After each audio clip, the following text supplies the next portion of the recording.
Hello everyone, welcome back to my channel রান্নাঘরে বাঙালিয়ানা। আশা করছি সকলে খুব ভালো আছেন।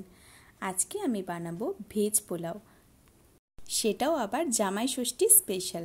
এখানে দেখুন 2 কাপের মতো বাসমতি রাইস নিয়েছি। এটাকে জল দিয়ে খুব ভালোভাবে আধ ঘন্টার জন্য ভিজিয়ে রেখে দিলাম।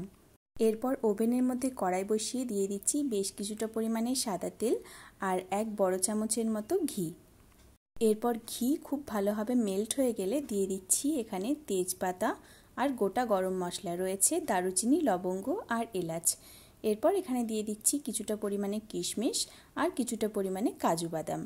এরপর এটার কালারটা একটু চেঞ্জ হয়ে আসলে এর মধ্যে দিয়ে দিচ্ছি টুকরো করে রাখা গাজর। গাজরটাকে বেশ কিছুক্ষণের জন্য ফ্রাই করে নিয়েছি। আপনারা কে কোথা থেকে আমার ভিডিও দেখছেন অবশ্যই কমেন্ট করে জানাবেন। এরপর এর মধ্যে দিয়ে দেব টুকরো করে রাখা ক্যাপসিকাম আর স্বাদ অনুসারে লবণ।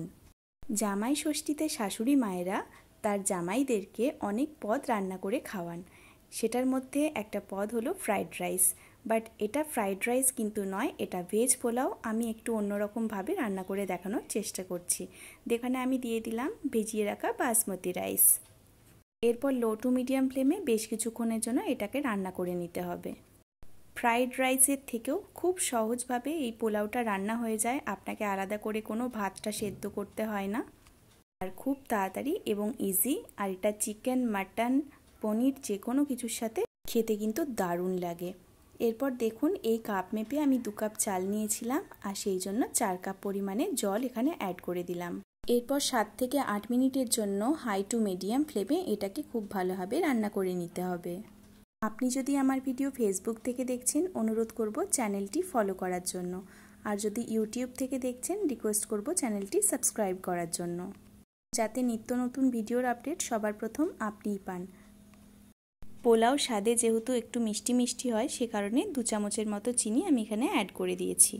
এরপর 7 থেকে 8 মিনিট পর দেখুন জলটা অনেকটাই কিন্তু কমে গেছে, আর ভাতটা প্রায় 90%-এর মতো কুক হয়ে গেছে। এরপর এটাকে খুব ভালোভাবে মিক্স করে 5 মিনিটের জন্য আমি রেস্টে রেখে দেব।